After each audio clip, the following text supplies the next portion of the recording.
bonjour, bienvenue. Bonjour Christophe Barbier. Vous êtes député LREM de la 2e circonscription de Paris.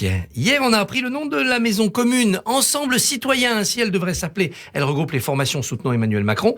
Dîner de travail conclusif hier soir. Accouchement difficile quand même, non ? Vous savez, c'est un beau projet. Et je dirais même que c'est un projet essentiel.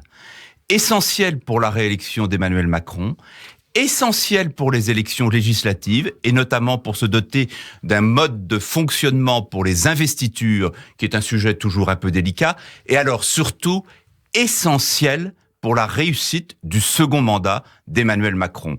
Pourquoi c'est essentiel ? Parce qu'aujourd'hui, nous sommes tous réunis sur des idées et des projets communs. Il y a très peu de choses qui divisent les soutiens d'Emmanuel Macron au sein de la majorité. Et néanmoins, nous sommes éclatés dans une multitude de mouvements, de courants, de petites boutiques, toutes parfaitement légitimes, toutes animées par des personnes sincères, animées de grandes convictions. Mais c'est pas comme ça qu'on gouverne. Faut éviter la guerre des clans, donc. La guerre des clans, je ne la redoute pas, je dirais les choses différemment.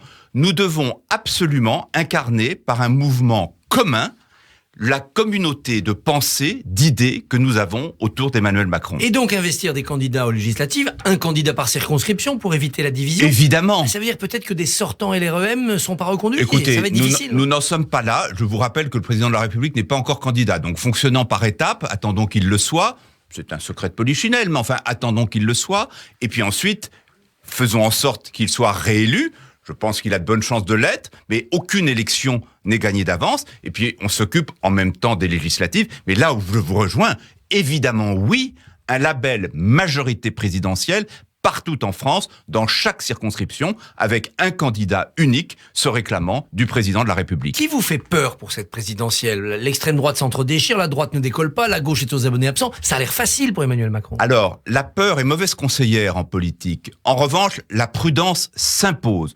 Nous sommes dans une situation politique, notamment caractérisée par l'effondrement des partis et la grande défiance de l'opinion vis-à-vis de la politique, vis-à-vis de ses dirigeants, vis-à-vis de ses responsables, toutes couleurs confondues, qui laissent la place à des scénarios imprévisibles. Et c'est la raison pour laquelle nous devons, évidemment, nous venons de le dire, nous réunir, nous organiser, mais porter un projet qui explique aux Français pourquoi ils doivent nous faire à nouveau confiance pendant 5 ans. Alors, le Congrès des maires a choisi hier le nouveau président de l'Association des maires de France et le battu, Philippe Laurent, était considéré comme macroniste face à un candidat de droite soutenu par la gauche. Ça, c'était une petite manip, cette affaire-là, pour que précisément celui qui a finalement été élu soit élu. C'est pas le sujet. Aujourd'hui, les Français attendent que les différents échelons des pouvoirs locaux fonctionnent et fonctionnent mieux. Aujourd'hui, plus personne ne comprend rien à l'organisation des pouvoirs entre l'État central à Paris, l'État sur les territoires, les collectivités territoriales. Nous devons tous nous réunir au-delà de nos différences politiques pour clarifier et faire en sorte que le service qui est rendu aux citoyens, le fameux service public, soit de meilleure qualité, coûte moins cher et que les Français s'y retrouvent. Aujourd'hui, ils ne s'y retrouvent pas. Nous devons leur redonner confiance par ce truchement. Alors justement, vous avez pris la tête d'une sorte de groupe de réflexion, le Défi démocratique, qui propose un pacte de rénovation de notre démocratie. Est-ce que votre but, c'est d'abord de lutter contre l'abstention ? C'est redonner confiance aux citoyens dans la démocratie, dans le fonctionnement de l'État, dans aussi les dirigeants politiques. Aujourd'hui, notre démocratie est essoufflée. Regardez, l'extrême droite, si l'on en croit au sondage, ça peut changer, mais autour de 32-33%. Rajoutez l'extrême gauche et on est tout près de 40-45% de personnes qui veulent faire sauter le système et qui font campagne sur des postures toutes démagogiques, qu'elles soient d'extrême droite ou qu'elles soient d'extrême gauche. Est-ce que c'est le signe d'une démocratie vivante, dynamique ? Nous venons d'aborder la question des services publics. Les services publics coûtent très cher en France. Et paradoxalement, les Français considèrent, à tort ou à raison, souvent à tort, et parfois à raison, qu'ils sont de mauvaise qualité. Tout ça crée une sorte de tension dans le pays qui n'est pas bonne et qui notamment empêche de procéder aux vraies réformes, aux vraies transformations, les rendre difficiles. Nous avons vu pendant ce quinquennat, nous avons fait des choses formidables, nous avons remis l'économie en route. C'est pas rien. Le chômage qui baisse, notamment. Mais nous voyons combien c'est difficile de réformer. Nous avons aussi trébuché sur certains sujets. Et donc, il faut absolument que la règle du jeu soit revue pour que nous fassions tous nation, comme le disait un célèbre auteur, que nous fassions tous nation, que nous soyons unis par un projet collectif et que nous ayons confiance dans les règles du jeu et dans les acteurs de ce règle du jeu collectif. Les acteurs, justement, l'une des contestations populaires, c'est de dire il y a trop de pouvoir sur le président. Et vous dites dans une tribune, mais non, Jupiter, c'est un mythe. L'exécutif de la 5e, finalement, il n'est pas si surpuissant, si omnipotent que cela. Il a d'énormes pouvoirs institutionnels, mais dès lors que la démocratie hoquette, s'essouffle, il est entravé comme les autres. Comme les autres. Il est soumis, il est obligé, contraint à gérer une opinion publique extrêmement inflammable, versatile, volatile. Il est du coup soumis à des surexpositions qui sont parfois très risquées. Il est en première ligne, on a voté pour lui. Il est en première ligne. Il y a un déséquilibre de ce côté-là, mais ne nous méprenons pas. Le déséquilibre ne passe pas probablement par un grand soir institutionnel qui consisterait à mettre toutes les institutions par terre. Voilà, ça, nous n'y croyons pas. Le travail que nous avons fait avec le groupe qui m'a accompagné pendant un an est très clair là-dessus.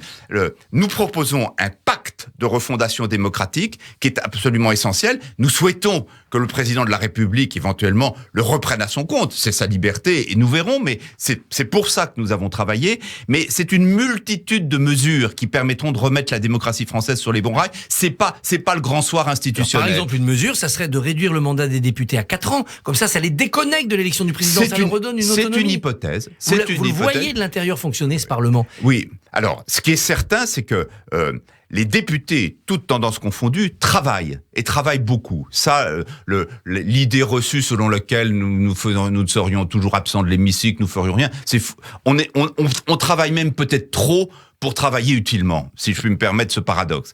Mais ce qui est certain, c'est que le Parlement a besoin d'augmenter sa représentativité. C'est la raison pour laquelle nous sommes très favorables à la proportionnelle, sur une dose qui restera à discuter, à négocier, à limiter. Donc, question de représentativité. Mais aussi, nous devons repenser le travail parlementaire. Le président Richard Ferrand a fait faire des progrès substantiels pendant ce quinquennat, mais il faut aller beaucoup plus loin. Aujourd'hui, le système parlementaire est un peu embolisé. Notamment, et je sais que je déplace une vache sacrée en disant ça, avec la question des amendements.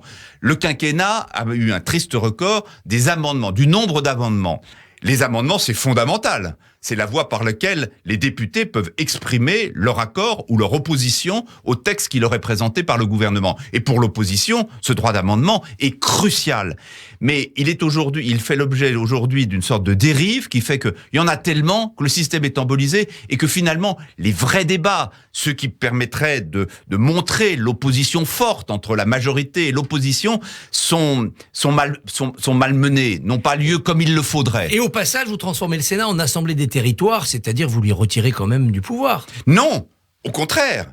Nous pensons qu'il peut jouer un rôle essentiel dans l'équilibre des pouvoirs. Aujourd'hui, vous voyez, on l'a dit à propos des maires, les choses maintenant se sont beaucoup apaisées entre le pouvoir exécutif et les maires, entre Emmanuel Macron et les maires. Mais nous voyons bien que nous avons besoin que ce qui représente, j'allais dire, la substance du pouvoir local, les maires, les départements, les régions, puissent avoir partie prenante à la construction de la politique nationale.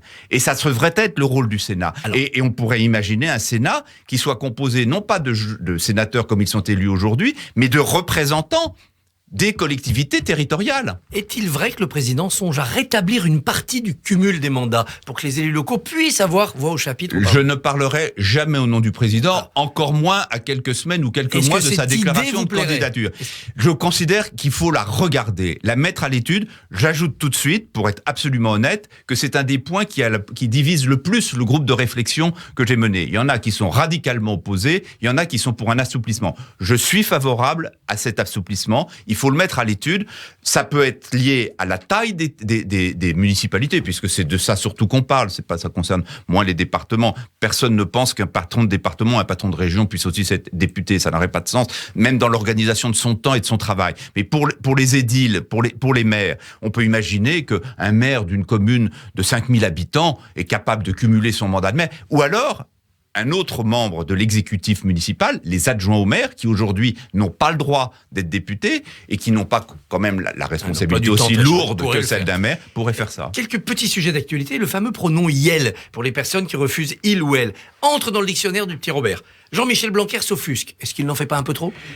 Mais c'est le genre de polémique symptomatique. On pourrait en rire. C'est secondaire, on s'en fiche finalement qu'il y ait Yel ou pas Yel dans le vrai. Sauf que ça vient dans un climat où, à mon avis, on excite, on exacerbe, on hystérise des débats. Et on voit bien que derrière cette question du pronom se pose la question de la discrimination.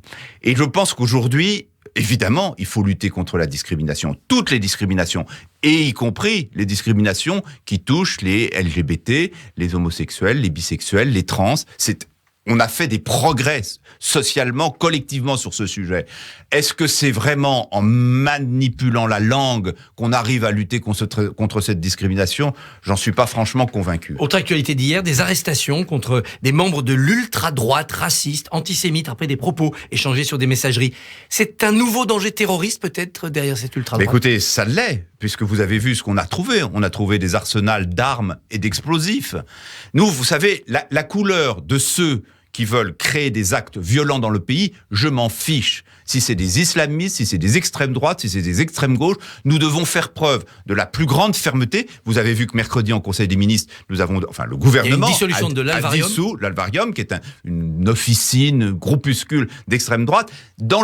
Ils sont l'expression du malaise démocratique dont je parlais tout à l'heure. Mais ils n'ont aucune excuse. Nous devons les combattre avec la dernière énergie. Gilles Legendre, merci, bonne journée. Merci Christophe Barbier.